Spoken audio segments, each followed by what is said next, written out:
আসসালামু আলাইকুম রহমতুল্লাহি ওয়া বারাকাতুহু। সম্মানিত ভিউয়ার্স, এই ভিডিওতে আমরা শিখব মাথা ব্যথার দোয়া।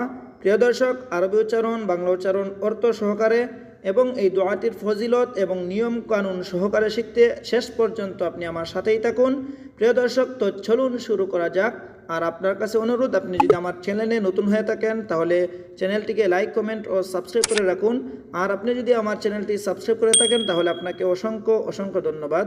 প্রিয় দর্শক, তো চলুন শুরু করা যাক।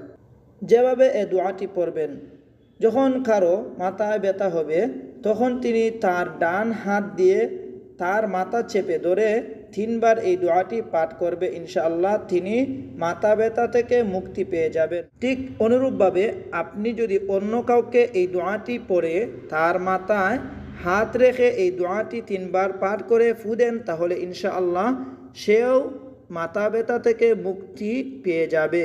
তো চলুন প্রিয় দর্শক, আমরা এই দোয়াটি একদম সহি শুদ্ধ করে মুখস্থ করে নেই। প্রথমবারে আপনি শুনুন, তারপরে আপনি আমার সাথে সাথে বলুন, ইনশাআল্লাহ সহি শুদ্ধ হবে। বিসমিল্লাহির রহমানির রহিম।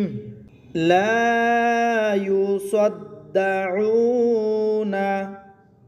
এখন আমার সাথে বলুন, লা ইউসাদ্দাউনা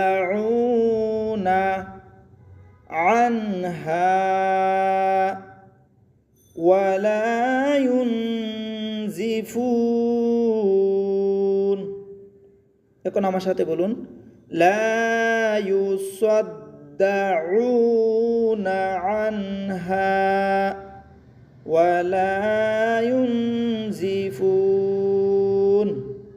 আবারও বলুন, আরবি উচ্চারণটা সহিশুদ্ধ করে মুখস্থ করতে হবে। লা ইউসাদ্দাউনা আনহা ওয়ালা ইউনজিফুন। বাংলা উচ্চারণ, লা ইউসাদ্দাউনা আনহা ওয়ালা ইউনজিফুন। প্রিয় দর্শক, এই ভিডিওটি যদি দেখার পরেও আপনার মুখস্থ না হয়, সহিশুদ্ধ না হয়, আপনি আবারও দেখুন, ইনশাআল্লাহ সহিশুদ্ধ হয়ে যাবে। এরকম নিত্য নতুন ভিডিওগুলো পেতে চ্যানেলটিকে লাইক, কমেন্ট ও সাবস্ক্রাইব করে আপনি আমার সাথেই থাকুন। ভালো থাকুন, সুস্থ থাকুন। আসসালামু আলাইকুম রহমতুল্লাহি ওয়া বারাকাতুহু।